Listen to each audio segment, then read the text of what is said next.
Paul Biya, candidat à 92 ans, un cri d'alerte contre la résignation collective. Avant de commencer cette vidéo, je voudrais t'inviter à t'abonner à la chaîne Busnono et d'activer la cloche de notification pour ne rien manquer. En route pour son 8e mandat, le président camerounais Paul Biya, malgré son âge, malgré la vieillesse, il ne lâche pas. Voici donc les points sur lesquels nous allons nous appesantir. Au premier point, nous allons voir un 8e mandat qui interroge. Au second point, un pouvoir qui défie le temps et la logique. Au troisième point, des signaux de rupture Vénus du Nord. Au quatrième point, une population figée par le fatalisme. Cinquième point, le scrutin du 12 octobre. Une fermeture encore ouverte. Je voudrais dire une fenêtre encore ouverte. Et au sixième point, nous allons voir une responsabilité citoyenne que nous devons adopter. Nous commençons directement avec le premier point.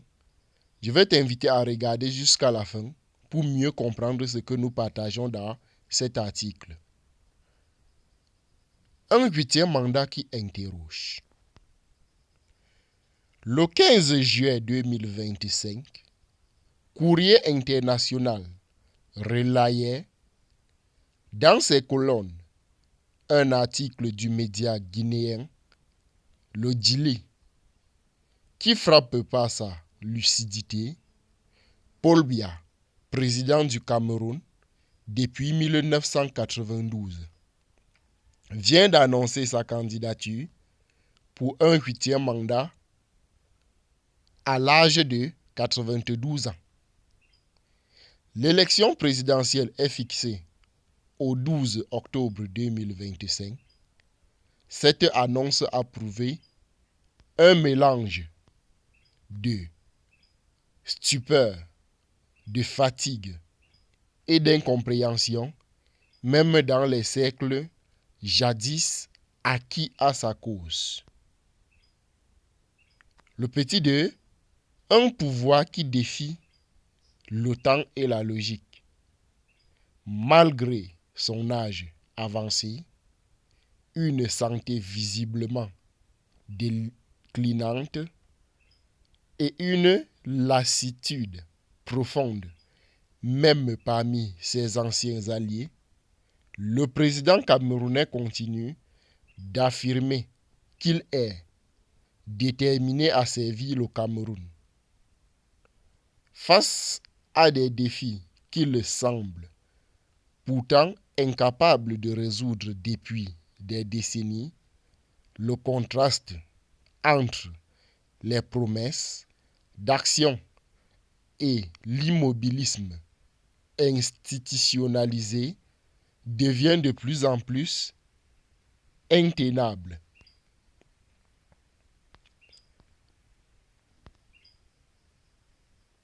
Petit 3, des signaux de rupture, Vénus du Nord. Deux figures politiques venues du nord du Cameroun, autrefois fidèles à Paul Biya, ont décidé de se porter candidat à la présidentielle. Il s'agit de Issa Thioroma Bakary, ex-ministre de l'Emploi et de la Formation professionnelle. Il s'agit aussi de Bello Bouba Maïgari, ancien premier ministre du Cameroun. Cette double candidature apparaît comme un message clair à l'endroit du président. Il n'incarne plus l'avenir du Cameroun, mais ce signal fort a été ignoré ou minimisé par le pouvoir en place, ce qui renforce le sentiment d'un système verrouillé et soude aux appels au changement. Petit 4. Une population figée par le fatalisme. L'article du Gillet évoque un phénomène inquiétant, la résignation collective. Une large partie de la population semble avoir renoncé à espérer un changement réel. La société camerounaise est marquée par une perte de confiance généralisée dans ses élites politiques, universitaires, intellectuelles et médiatiques, un refus de rêver et l'absence d'alternatives crédibles ou visibles. Le désenchantement est tel que même la jeunesse semble se détourner de l'engagement civique, préférant souvent fuir ou suivre en silence. Petit 5. Le scrutin du 12 octobre. Une fenêtre encore ouverte. Pourtant, tout n'est pas encore joué. Le président Biya n'a pas été réélu. Il est seulement candidat. Le scrutin du 12 octobre 2025 représente une dernière chance pour les Camerounais de rejeter l'immobilisme chronique, de refuser la confiscation du pouvoir, de dire non à une candidature qui frôle l'absurde.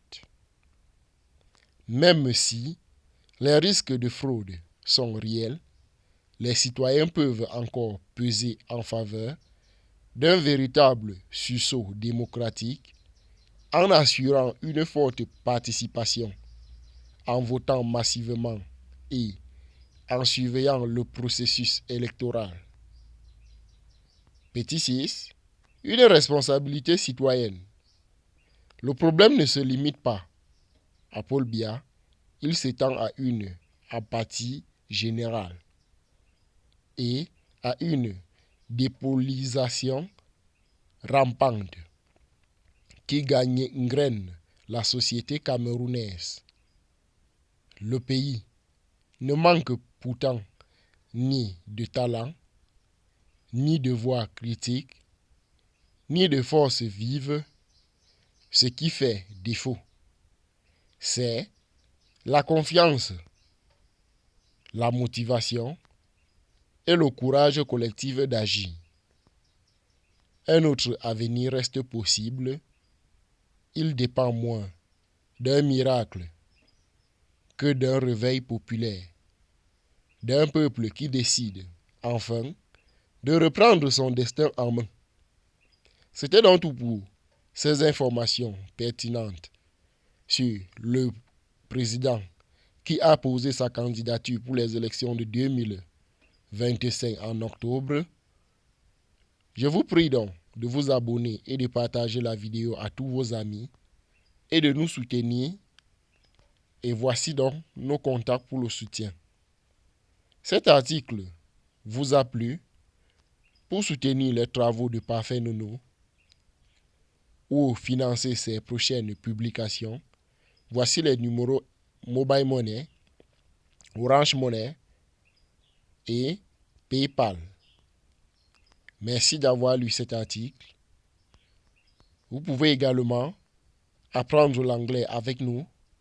Mettez la vidéo sur pause pour voir les différents contenus que nous proposons. Et vous pouvez également faire un tour dans la description pour voir tout cela en direct également. Merci donc de regarder. Merci de partager. Et à la prochaine pour une nouvelle vidéo.